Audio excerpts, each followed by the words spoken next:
Bonjour chers amis, alors c'est un message que je redonne par rapport à la méditation que j'ai pu faire avec d'autres personnes en lien. Chacun, je donne l'information pour la nouvelle lune du 23 février 2020 récemment, donc il y a quelques jours, à 16h33. Donc j'ai demandé à certaines personnes de se mettre en lien ce que l'on pourra faire à chaque nouvelle lune ou pleine lune pour méditer sur un aspect de l'humanité. Alors c'est pas que perso, bien sûr, que j'ai pu sentir les présences des êtres avec qui j'étais en lien, puisque je suis canal messager thérapeute, qu'on me donne des informations, mais de plus en plus, les âmes vivantes viennent me rencontrer lors de la nuit ou lors des méditations, quand il y a vraiment un message à donner pour elles-mêmes, pour retransmettre aussi à l'humanité ou pour les soins que je fais au quotidien. Alors là, c'était le but par rapport à l'humanité, c'est de voir à l'échelle beaucoup plus grande qu'est-ce que ma guidance en méditation pouvait me transmettre. Alors c'était intéressant parce que ça a commencé vraiment, je me suis mise un petit peu avant, 5 minutes avant, pas trop longtemps avant, pour me mettre en état de présence. Et bien justement des présences sont venues, mais d'abord juste chaleur, picotement dans les mains, puis après dans le corps, les présences, et puis je me suis sentie comme partir. Ce qui fait que bah, je voyage et que je vais à l'intérieur de moi et qu'on me donne, on me restitue les informations. Donc je me décale tout simplement, comme dans les consultations que je peux faire en bilan ou en suivi pour le chemin de vie des êtres. Eh bien, donc on m'a mis en avant vraiment cette notion de vision aussi, de couleur d'abord verte, ensuite rouge, et l'information suivante que la guérison par le vert, le rouge, l'action, donc guérir les actions, guérir nos actions, notre faire justement, c'est une année aussi là-dessus, qu'est-ce que nous allons faire, les solutions que nous allons trouver par rapport à la Terre, par rapport à l'humanité, par rapport aux êtres. Et là, on me disait, eh bien, il va y avoir 3 axes, mais d'abord, on me mettait avec un peu d'humour, c'est cette vision des tortues ninja, et parce que nous sommes tous des enfants, visiblement. Et c'est leur façon aussi de faire un petit clin d'œil que bien sûr, il n'y a pas à se prendre au sérieux, mais d'être sérieux quand les choses ont besoin d'être spirituelles, ont besoin d'être profondes, ont besoin d'être transformées pour aider chaque être. Et de mettre en avant bah, que oui, nous sommes des enfants et que notre façon de faire et nos actions ne sont pas toujours matures, et que là, eh bien, il disait essentiellement relier les cœurs, faites avec la rencontre d'âme, eh bien, c'est différemment amené, c'est plus mature qu'avec le plan humain. Le plan humain, visiblement, serait plutôt l'enfant qui crée, donc c'est déjà ça, qui exécute les choses de la conscience et de l'âme, mais créons le lien avec les âmes, c'est déjà placer une énergie plus élevée et de le voir avec une maturité profonde en lien avec les autres. Et si on place l'esprit, bien sûr, c'est toujours en lien avec le collectif et l'humanité. C'est jamais perso, c'est jamais que simplement la relation, c'est bien plus loin que ça.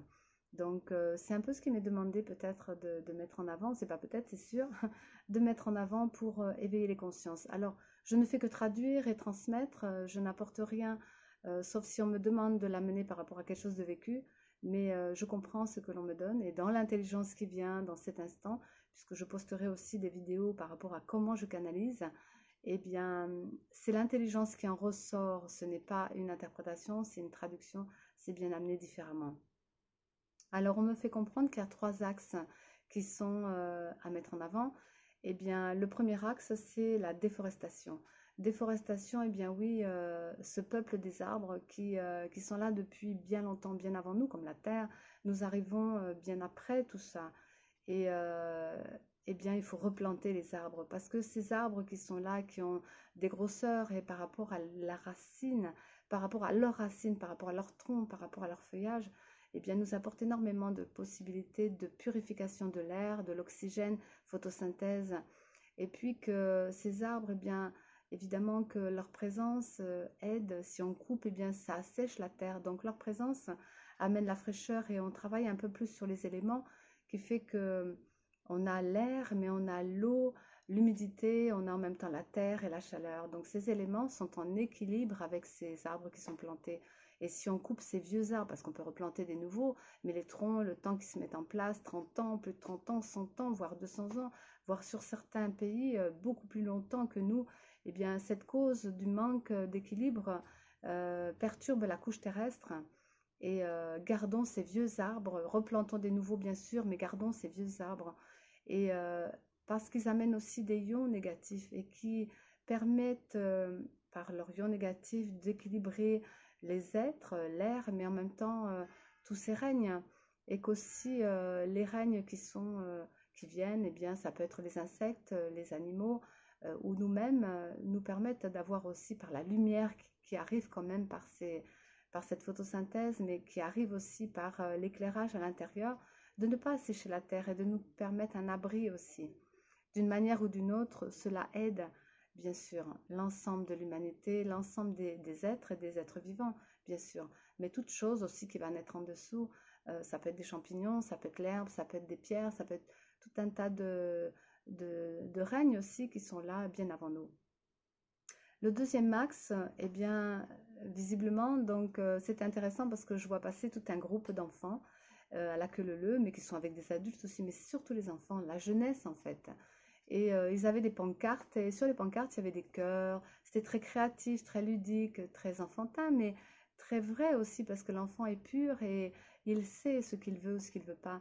Et il témoigne aussi, donc il y avait des manifestations, des pétitions, des pancartes qui disaient, voilà, le sens de l'éducation, eh bien c'est très vieux et peut-être que on pourrait changer cela, transformer cela, l'amener autrement et une nouvelle originalité parce que ces enfants sont créatifs, sont inventifs, sont originaux, mais en même temps ils sont avant-gardistes, ils ont plein d'idées à amener pour ce nouveau monde, différentes possibilités qui peut être là, inventifs, créatifs, donc écoutons la jeunesse parce que ils ont aussi ce côté vraiment dans le cœur, ils ont cette inspiration et souvent me donner des messages par rapport à cette jeunesse qui arrive aujourd'hui avec des énergies et une vibration, je veux dire, plus profonde. Et qu'en eux, ils portent les graines de l'avenir, parce que les enfants, ce sont des adultes de demain. Et c'est eux qui amènent le changement de la vie et ces nouveautés justement innovantes par rapport à une technologie, une recherche ou d'autres choses qui sont comme ça, parce que ils ont vraiment ce côté avant-gardiste dans le sens qu'ils amènent le renouveau.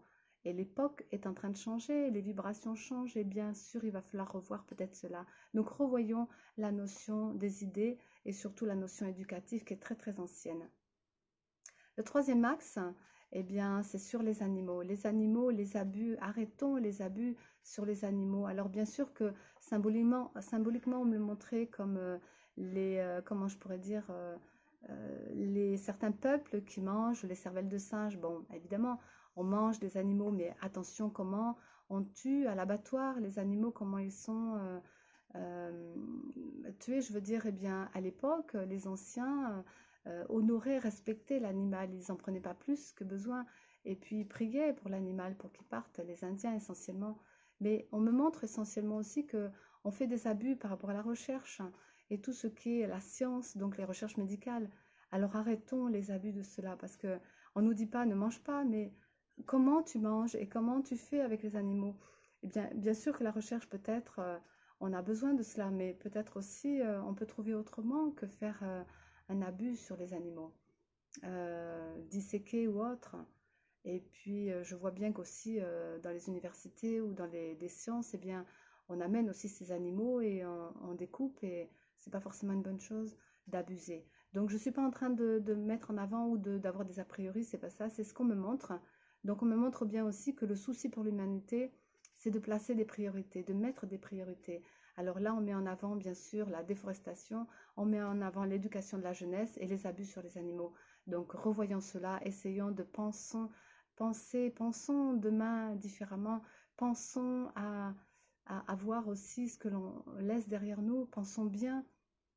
Qu'est-ce qu'on va laisser comme empreinte pour la jeunesse, la nouvelle génération, pour aujourd'hui et pour demain? Parce que c'est cela aussi. Alors qu'on est en train de faire des campagnes municipales pour des petites choses sur la ville, bien sûr c'est local, mais là c'est une échelle beaucoup plus grande, c'est sur l'humanité, la Terre. Donc quand on fait les lunes, ces nouvelles lunes et ces pleines lunes, bien sûr c'est pas que simplement sur une échelle personnelle, locale, c'est sur une échelle grandiose, c'est la Terre complète et l'humanité. Nous sommes un maillon plus évolué, mais nous avons tous ces règnes qui nous aident. Et je souhaite vraiment pouvoir dire que dans les âmes qui viennent, ce ne sont plus des âmes décédées qui viennent à nous, ce sont des âmes vivantes. Mais qu'est-ce que nous faisons, qu'est-ce que nous conscientisons, puisque cette nouvelle lune, c'était conscientiser nos idéaux et qu'est-ce que l'on va placer dans cette terre pour que nos idéaux soient à la hauteur de qui nous sommes et que ces enfants qui vont en venir eh bien, puissent recevoir ces dimensions qu'on place et nos façons de faire justement. Voilà ce que je voulais dire et peut-être à une autre fois, bien sûr, par rapport à des messages que je recevrai pour l'humanité. Au revoir, chers amis. À bientôt.